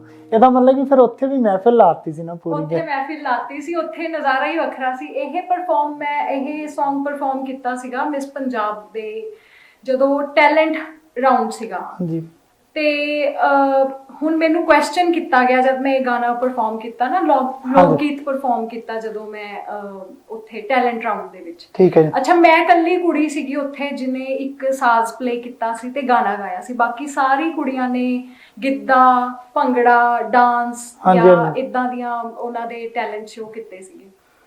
ਤੇ ਜਦ ਮੈਂ ਇਹ ਗਾਣਾ ਉਹਦੇ ਤੇ ਗਾਇਆ, ਗਿਟਾਰ ਤੇ ਗਾਇਆ, ਮੈਨੂੰ ਪਹਿਲਾਂ ਤਾਂ ਉਹਨਾਂ ਨੇ ਕੁਐਸਚਨ ਪੁੱਛਿਆ ਜੱਜਿਸ ਨੇ ਜਦ ਰਾਉਂਡ ਤੋਂ ਬਾਅਦ ਨਾ, ਵੀ ਤੁਸੀਂ ਤੁਹਾਡਾ ਇਨਸਟਰੂਮੈਂਟ ਗਿਟਾਰ ਹੈ, ਤੁਹਾਡਾ ਇਨਸਟਰੂਮੈਂਟ ਵੈਸਟਰਨ ਹੈ, ਤੁਸੀਂ ਮਿਸ ਪੰਜਾਬ ਦੇ ਵਿੱਚ ਪਾਰਟਿਸਿਪੇਟ ਕਰਨ ਆ ਰਹੇ ਹੋ, ਹਾਂ, ਵੀ ਕੀ ਸੋਚ ਕੇ ਵੀ ਤੁਹਾਨੂੰ ਇਹ ਮੈਨੂੰ ਕੁਐਸਚਨ ਪੁੱਛਿਆ ਸੀਗਾ ਉਹਨਾਂ ਨੇ। ਤੇ ਮੈਂ ਬੜਾ ਖੁਸ਼ ਹੋਈ ਇਹ ਕੁਐਸਚਨ ਸੁਣ ਕੇ ਕਿ ਮੈਨੂੰ ਸਪੈਸ਼ਲੀ ਇਹ ਕੁਐਸਚਨ ਆਇਆ। ਤੇ ਮੈਂ ਉਹਦੇ ਤੇ ਬੜਾ ਵਧੀਆ ਆਨਸਰ ਕੀਤਾ ਕਿ ਮੈਂ ਗਿਟਾਰ ਇਨਸਟਰੂਮੈਂਟ ਇਸ ਕਰਕੇ ਚੁਣਿਆ ਕਿਉਂਕਿ ਇਹਦੇ ਵਿੱਚ ਇੱਕ ਬੀਟ ਵੀ ਹੈ। ਲੈਟਸ ਸੇ ਸਾਡੇ ਨਾਲ ਬੀਟ ਇਨਸਟਰੂਮੈਂਟ ਨਹੀਂ ਹੈਗਾ, ਲੇਕਿਨ ਗਿਟਾਰ ਦੇ ਅੰਦਰ ਜਦੋਂ ਅਸੀਂ ਪੈਟਰਨ, ਸਟ੍ਰਮਿੰਗ ਪੈਟਰਨ ਦਿੰਨੇ ਆ ਤਾਂ ਉਹਦੇ ਨਾਲ ਇੱਕ ਬੀਟ ਵੀ ਆਉਂਦੀ ਹੈ। ਹੁਣ ਉਹਦੇ ਤੇ ਮੈਂ ਇੱਕ ਆਪਣਾ ਪੰਜਾਬੀ ਦਾ ਲੋਕ ਗੀਤ ਪ੍ਰੈਜ਼ੈਂਟ ਕੀਤਾ ਸੀਗਾ ਹਾਂਜੀ। ਯਾਨੀ ਕਿ ਗਿਟਾਰ ਇੱਕ ਇਦਾਂ ਦਾ ਇਨਸਟਰੂਮੈਂਟ ਹੈ, ਮੈਂ ਉਹਨਾਂ ਨੂੰ ਇਹ ਕਿਹਾ ਸੀ ਚਾਹੇ ਵੈਸਟਰਨ ਇਨਸਟਰੂਮੈਂਟ ਹੈ ਲੇਕਿਨ ਮੈਂ ਇਹਦੇ ਤੇ ਲੋਕ ਗੀਤ ਪਰਫਾਰਮ ਕੀਤਾ ਹਾਂਜੀ। ਪੰਜਾਬੀ ਦਾ, ਹਾਂਜੀ, ਤੇ ਮੈਂ ਆਪਣੇ ਕਲਚਰ ਨੂੰ ਰਿਪਰੈਜ਼ੈਂਟ ਕਰ ਰਹੀ ਹਾਂ ਬੇਸਿਕਲੀ। ਇੱਕ ਤਰ੍ਹਾਂ ਦਾ ਵਰਲਡ ਲੈਵਲ ਤੇ ਕਹਿ ਸਕਦੇ ਆ, ਕਿਉਂਕਿ ਸਪੈਸ਼ਲੀ ਮੈਂ ਕਦੀ ਗਿਟਾਰ ਤੇ ਲੋਕ ਗੀਤ ਮੈਂ ਵੀ ਨਹੀਂ ਸੁਣਿਆ ਹਨਾ, ਹਾਂਜੀ, ਹਾਂਜੀ। ਕਿ ਚਲੋ ਜਿਹੜਾ ਲੋਕਾਂ ਨੂੰ ਨੌਲੇਜ ਹੈਗੀ ਆ ਉਹ ਬਲੈਂਡ ਕਰਦੇ ਹੋਣੇ, ਉਹਨਾਂ ਨੇ ਕਦੀ ਸੁਣੇ ਹੋਣੇ, ਬਟ ਇੱਕ ਆਮ ਬੰਦੇ ਵਾਸਤੇ ਨਵੇਕਲੀ ਜੀ ਚੀਜ਼ ਸੀ ਨਾ, ਕਿ ਹਾਂ ਵੀ ਸਪੈਸ਼ਲੀ ਜਦੋਂ ਤੁਸੀਂ ਵੈਸਟਰਨ ਕਿਸੇ ਇਨਸਟਰੂਮੈਂਟ ਤੇ ਉਹ, ਬਟ ਜੋ ਤੁਸੀਂ ਕੰਬੀਨੇਸ਼ਨ ਜੋ ਤੁਹਾਨੂੰ ਉਹਦੀ ਨੌਲੇਜ ਆ ਉਹੀ ਗੀਤ ਦੀ ਉਹਨੂੰ ਜੋੜ ਕੇ ਜੋ ਕੀਤਾ, ਉਹ ਮਤਲਬ ਕਿ ਬਹੁਤ ਵਧੀਆ ਸਾਹਮਣੇ ਆਇਆ ਕਿ ਹਾਂ ਵੀ ਉਹਨਾਂ ਨੇ ਸਭ ਨੇ ਬਹੁਤ ਲਾਈਕ ਵੀ ਕੀਤਾ। ਅੱਛਾ, ਉੱਥੇ ਵੀ ਉਹਨਾਂ ਨੇ ਐਪਰੀਸ਼ੀਏਟ ਕੀਤਾ ਇਹ ਬਹੁਤ ਸਭ। ਐਪਰੀਸ਼ੀਏਟ ਕੀਤਾ ਤੇ ਸਾਰੇ ਮਤਲਬ ਪੂਰੇ ਹਾਲ ਦੇ ਵਿੱਚ ਤਾਲੀਆਂ ਵੱਜ ਰਹੀਆਂ ਸੀ ਨਾਲ ਨਾਲ।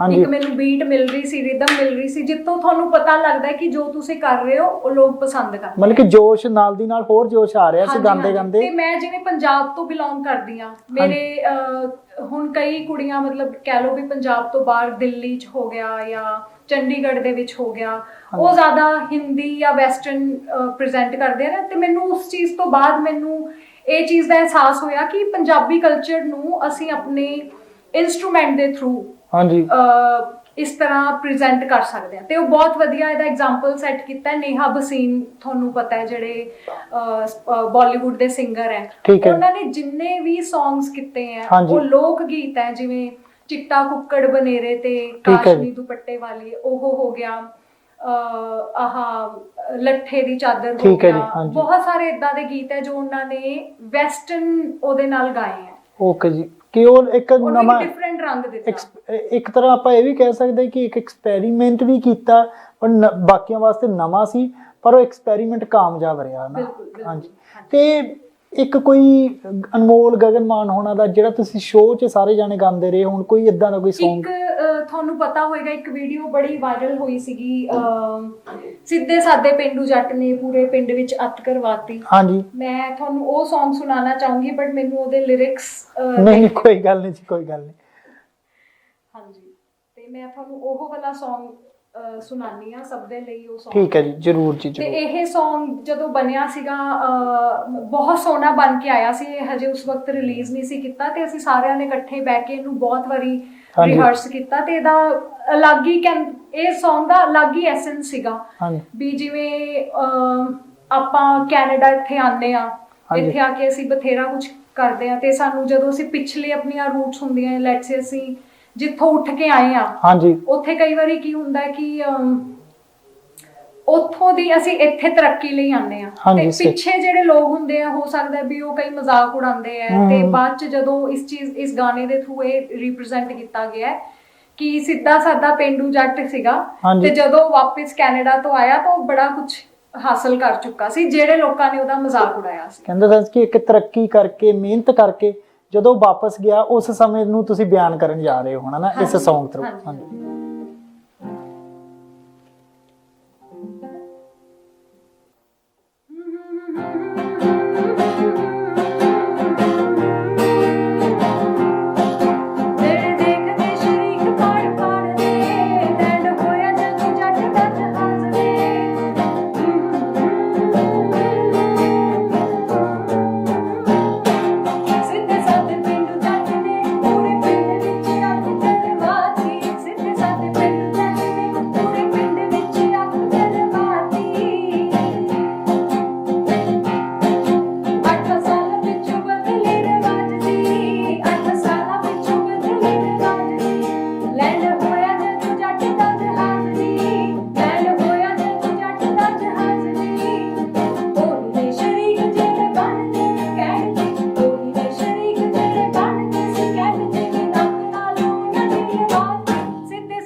ਮੈਂ ਕਹਿ ਸਕਦਾ ਕਿ ਰੂਪਸੀ ਨੇ ਕਿ ਅੱਜ ਨਾ ਕਿ ਸਫਰ ਟੀਵੀ ਤੇ ਅੱਤ ਕਰਵਾਤੀ ਨਾ, ਤੇ ਮੈਨੂੰ ਨਾ ਬੜੇ ਮਤਲਬ ਕਿ ਪਿਛਲੇ 2-4 ਐਪੀਸੋਡਸ ਤੋਂ ਸਪੈਸ਼ਲੀ ਸਾਡੀਆਂ ਮਤਲਬ ਕਿ ਸਿਸਟਰਸ ਕਹਿ ਸਕਦਾ ਮੈਂ, ਸਾਡੇ ਮਾਵਾਂ ਭੈਣਾਂ ਦੇ ਵੀ ਮੈਸੇਜ ਆ ਰਹੇ ਸੀ ਕਿ ਕੋਈ ਫੀਮੇਲ ਆਰਟਿਸਟ ਨੂੰ ਵੀ ਲੈ ਕੇ ਆਓ ਜਾਂ ਫੀਮੇਲ ਕਿਸੇ ਨੂੰ ਲੈ ਕੇ ਆਓ, ਕਿਉਂਕਿ ਜ਼ਿਆਦਾਤਰ ਜਿੰਨੇ ਵੀ ਅੱਜ ਆ ਸਾਡਾ ਐਪੀਸੋਡ ਆਊਗਾ 11ਵਾਂ ਐਪੀਸੋਡ ਹੋ ਜਾਣਾ ਹਨਾ, ਜਿੰਨਾ ਐਪੀਸੋਡ ਆਏ ਆ ਸਾਰੇ ਮੇਲ ਗੈਸਟ ਸੀਗੇ ਤੇ ਹੁਣ ਮੈਨੂੰ ਲੱਗਦਾ ਕਿ ਇਹ ਇੱਕ ਤਰ੍ਹਾਂ ਦਾ ਨਵੇਕਲਾ ਹੋ ਜਾਊਗਾ ਤੇ ਅੱਜ ਤੱਕ ਦਾ ਸਭ ਤੋਂ ਵਧੀਆ ਐਪੀਸੋਡ ਮੰਨਿਆ ਜਾਊਗਾ, ਕਿਉਂਕਿ ਸਪੈਸ਼ਲੀ ਤੁਸੀਂ ਗਿਟਾਰ ਨਾਲ ਲੋਕਾਂ ਦਾ ਮਨੋਰੰਜਨ ਵੀ ਕਰ ਰਹੇ ਹੋ ਤੇ ਨਾਲ ਦੀ ਨਾਲ ਆਪਾਂ ਮਜ਼ੇਦਾਰ ਨਾ ਗੱਲਾਂ ਵੀ ਕਰ ਰਹੇ ਹਾਂ ਕਿ ਕੀ ਚੱਲ ਰਿਹਾ ਅੱਜ ਕੱਲ੍ਹ।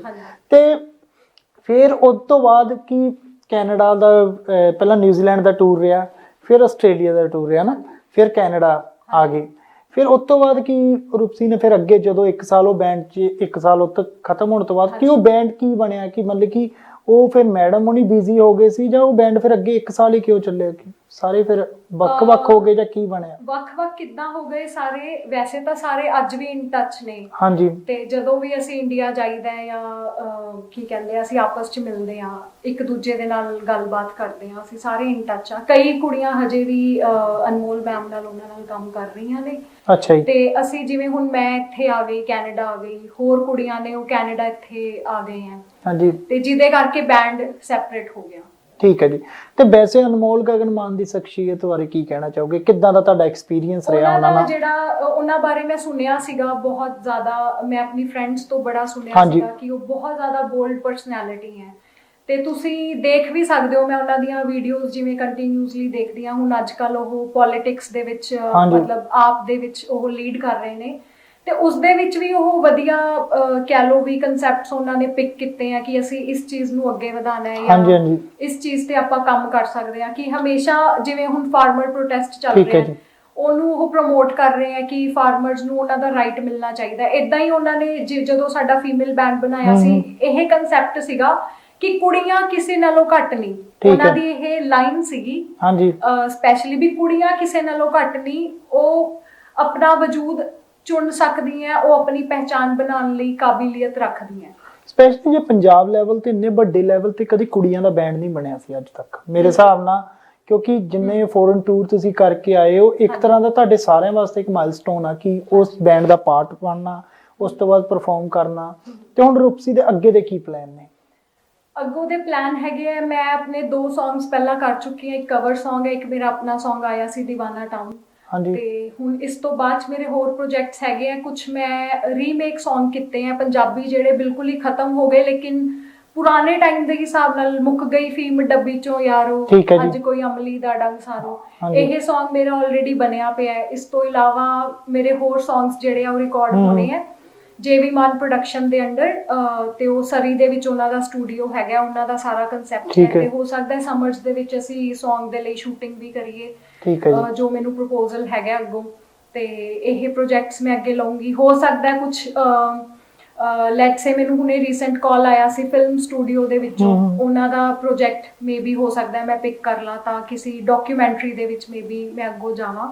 ਸੋ ਆਈ ਥਿੰਕ ਮਤਲਬ ਇਹ ਇੰਨਾ ਵਾਸਟ ਫੀਲਡ ਹੈ ਕਿ ਇਹ ਖਤਮ ਨਹੀਂ ਹੋ ਸਕਦਾ ਜੇ ਤੁਸੀਂ ਇਹਦੇ ਵਿੱਚ ਇੱਕ ਸਟੈਪ ਅੱਗੇ ਰੱਖ ਲਓ। ਤੇ ਹੁਣ ਆਪਾਂ ਇੱਕ ਸਮਾਂ ਹੋ ਗਿਆ ਨਾ ਕਿ ਬ੍ਰੇਕ ਲੈਣ ਦਾ, ਤੇ ਪਰ ਅਗਲੇ ਸੈਗਮੈਂਟ 'ਚ ਰੂਪਸੀ ਕੋ ਪੁੱਛਾਂਗੇ ਕਿ ਉਹਨਾਂ ਦੀ ਹੁਣ ਕੈਨੇਡਾ 'ਚ ਬੈਠੇ ਨੇ ਤੇ ਕੈਨੇਡਾ ਦੀ ਲਾਈਫ ਕਿੱਦਾਂ ਦੀ ਚੱਲ ਰਹੀ ਹੈ, ਤੇ ਹੋਰ ਕੁਝ ਮਜ਼ੇਦਾਰ ਗੱਲਾਂ ਤੁਹਾਨੂੰ ਸੁਣਾਵਾਂਗੇ। ਤਾਂ ਇੱਕ ਸਮਾਂ ਹੁਣ ਇਹ ਹੋ ਗਿਆ ਜੀ ਬ੍ਰੇਕ ਲੈਣ ਦਾ, ਤੇ ਬ੍ਰੇਕ ਤੋਂ ਬਾਅਦ ਆਪਾਂ ਦੁਬਾਰਾ ਮਿਲਦੇ ਹਾਂ।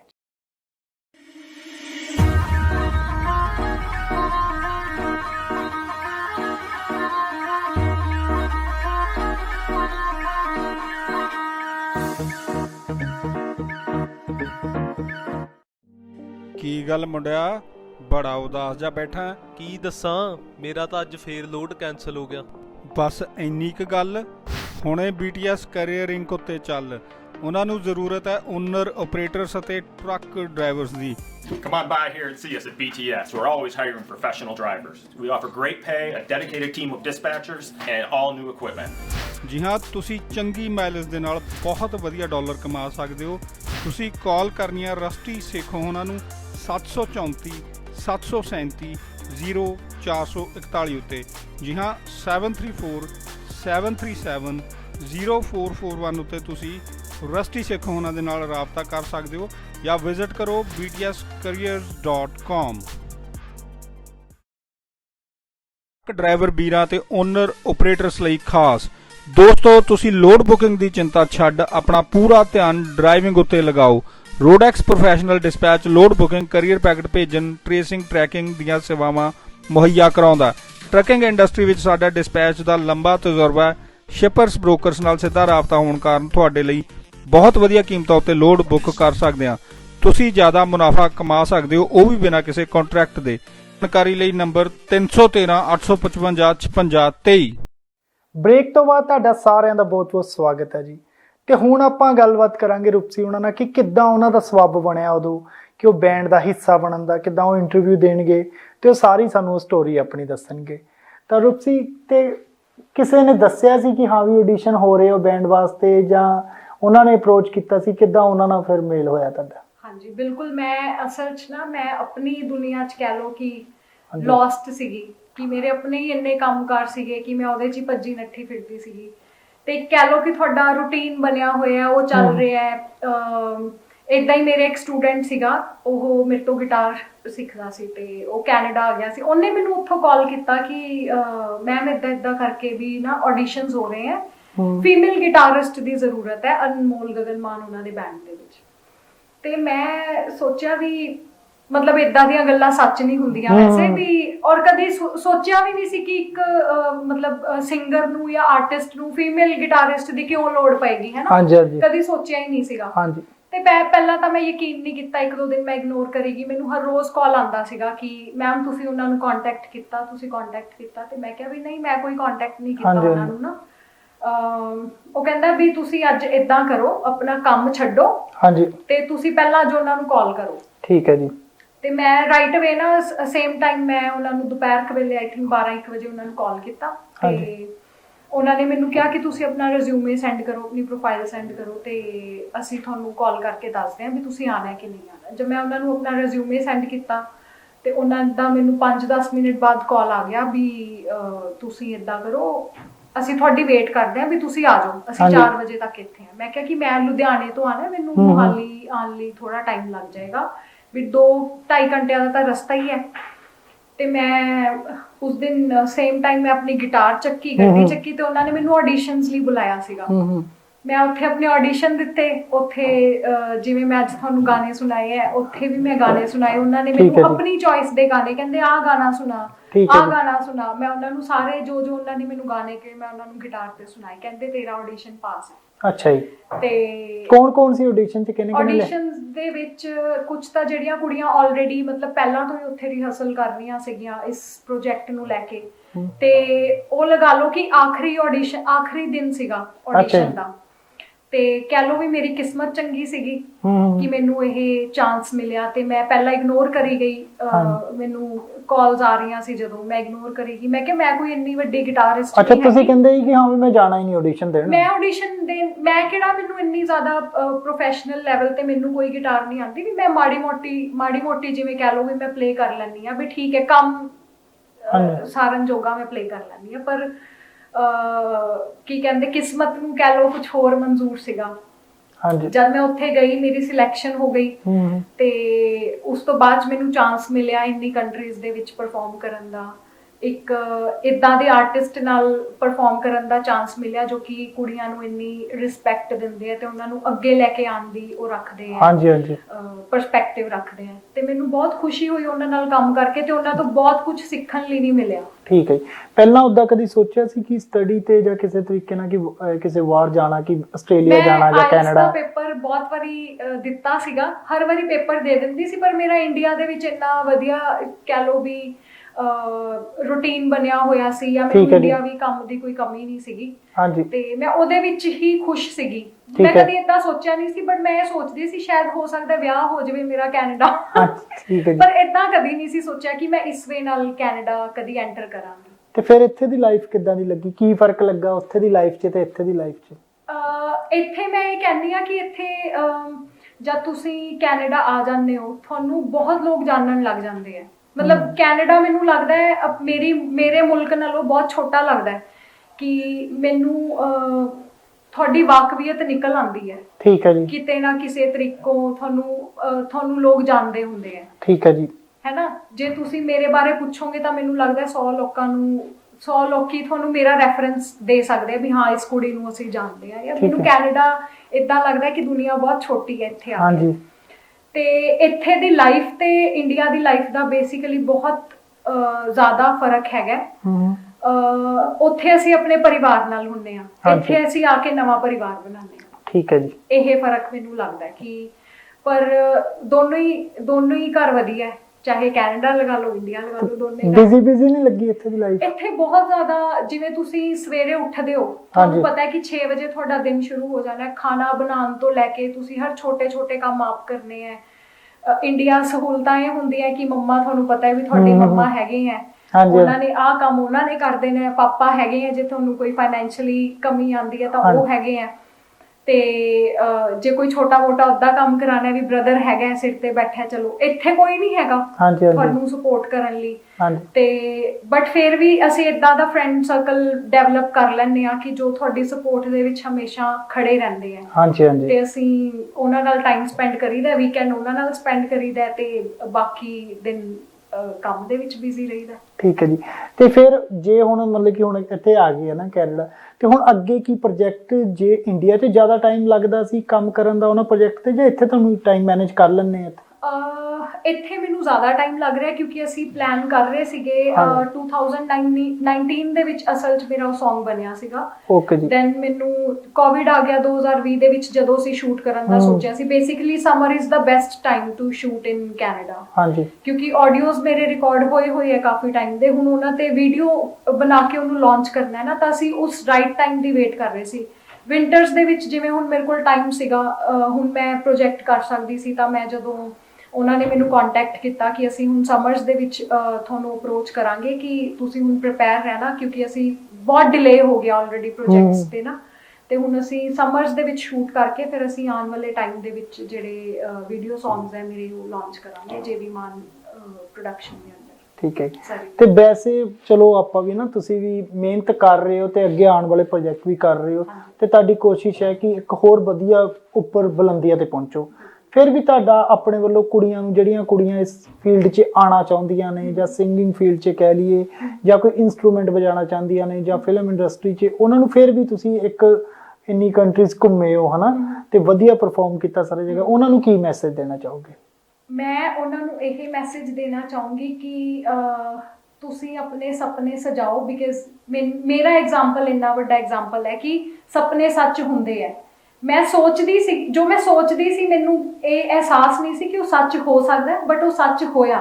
ਕਿਉਂਕਿ ਉਹ ਤੁਹਾਡੇ ਮਨ ਦੀ ਫੀਲਿੰਗ ਸੀਗੀ। ਤੁਸੀਂ ਆਪਣਾ ਕਰਮ ਕਰਦੇ ਜਾਓ। ਜੇ ਤੁਹਾਡੇ ਅੰਦਰ ਕੋਈ ਟੈਲੈਂਟ ਹੈਗਾ ਉਹਨੂੰ ਛੱਡੋ ਨਾ, ਉਹਨੂੰ ਕੰਟੀਨਿਊਸਲੀ ਰੱਖੋ, ਚਾਹੇ ਉਹ ਇੱਕ ਜਣੇ ਲਈ ਹੈ। ਜੇ ਤੁਸੀਂ ਇੱਕ ਜਣੇ ਨੂੰ ਵੀ ਆਪਣੇ ਟੈਲੈਂਟ ਤੋਂ ਖੁਸ਼ ਕਰਦੇ ਹੋ ਤਾਂ ਉਹ that talent is something, ਵੀ ਉਹਨੂੰ ਜਗਾ ਕੇ ਰੱਖੋ ਆਪਣੇ ਅੰਦਰ, ਉਹਨੂੰ ਛੱਡੋ ਨਾ, ਕਿਉਂਕਿ ਉਹ ਕਹਿ ਲਓ ਵੀ ਰੱਬ ਦੀ ਦਿੱਤੀ ਹੋਈ ਦੇਣ ਹੈ, ਤੇ ਉਹਨੂੰ ਅੱਗੇ ਲੈ ਕੇ ਜਾਓ, ਤੁਹਾਨੂੰ ਫਲ ਜ਼ਰੂਰ ਮਿਲੇਗਾ। ਤੇ ਬਾਕੀ ਮੈਂ ਇੱਕ ਹੋਰ ਚੀਜ਼ ਕਹਿਣਾ ਚਾਹਾਂਗਾ ਕਿ ਆਪਣੇ ਦਰਸ਼ਕਾਂ ਨੂੰ, ਕੋਈ ਵੀ ਫੀਮੇਲ ਇੱਥੇ ਸਾਡੇ ਸਟੂਡੀਓ 'ਚ ਆਉਣਾ ਚਾਹੁੰਦੇ ਆ, ਸਾਡੇ ਕਿਸੇ ਸ਼ੋਅ 'ਚ ਆਉਣਾ ਚਾਹੁੰਦੇ, ਚਾਹੇ ਉਹ ਕਿਸੇ ਚੀਜ਼ 'ਚ ਵੀ ਕੋਈ ਵਧੀਆ ਮੁਕਾਮ ਹਾਸਲ ਕੀਤਾ ਆ, ਚਾਹੇ ਕੋਸ਼ਿਸ਼ਾਂ 'ਚ ਨੇ ਕਿ ਉਹ ਇੱਕ ਦਿਨ ਉਹ ਬੁਲੰਦੀਆਂ ਤੇ ਪਹੁੰਚਣਗੇ, ਤੇ ਉਹ ਕਦੀ ਵੀ ਸਾਨੂੰ ਸੰਪਰਕ ਕਰ ਸਕਦੇ ਨੇ। ਜਿੰਨੀ ਇੱਥੇ ਮੁੰਡਿਆਂ ਵਾਸਤੇ ਓਪਰਚੁਨਿਟੀ, ਉਸ ਤੋਂ ਵੱਧ ਆਪਾਂ ਪ੍ਰੈਫਰ ਕਰਦੇ ਹਾਂ ਕਿ ਹਾਂ ਵੀ ਕੁੜੀਆਂ ਵੀ ਆਪਣਾ ਪਹਿਲੂ ਰੱਖਣ। ਜੋ ਵੀ ਉਹਨਾਂ ਨਾਲ, ਜੇ ਕੋਈ ਕਿਸੇ ਫੀਲਡ 'ਚ ਕੋਈ ਪ੍ਰੋਬਲਮ ਵੀ ਆ ਰਹੀ ਹੈ, ਜਾਂ ਕਿੱਦਾਂ ਉਹਨਾਂ ਨੂੰ ਮਿਹਨਤ ਕਰਕੇ ਇੱਥੇ ਤੱਕ ਪਹੁੰਚਣਾ ਪੈ ਰਿਹਾ, ਤੇ ਉਹ ਐਨੀ ਟਾਈਮ ਸਾਡੇ ਨਾਲ ਕੰਟੈਕਟ ਕਰ ਸਕਦੇ ਆ। ਤੇ ਰੂਪਸੀ ਜੀ, ਤੁਹਾਡਾ ਬਹੁਤ ਬਹੁਤ ਧੰਨਵਾਦ ਟਾਈਮ ਕੱਢਣ ਲਈ। ਤੇ ਫਿਰ ਆਪਾਂ ਤੁਹਾਨੂੰ ਜਦੋਂ ਤੁਹਾਡੇ ਅਗਲੇ ਪ੍ਰੋਜੈਕਟ ਆਣੇ ਹੋਣਗੇ, ਫਿਰ ਆਪਾਂ ਇੱਕ ਵਾਰੀ ਇਨਵਾਈਟ ਕਰਾਂਗੇ, ਫਿਰ ਤੁਹਾਡੇ ਨਾਲ ਇੰਟਰਵਿਊ ਕਰਾਂਗੇ। ਸਤਿ ਸ੍ਰੀ ਅਕਾਲ ਜੀ, ਮੇਰੇ ਵੱਲੋਂ ਤੇ ਰੂਪਸੀ ਵੱਲੋਂ ਤੁਹਾਨੂੰ ਸਾਰਿਆਂ ਨੂੰ। ਕੀ ਗੱਲ ਮੁੰਡਿਆ, ਬੜਾ ਉਦਾਸ ਜਿਹਾ ਬੈਠਾ? ਕੀ ਦੱਸਾਂ,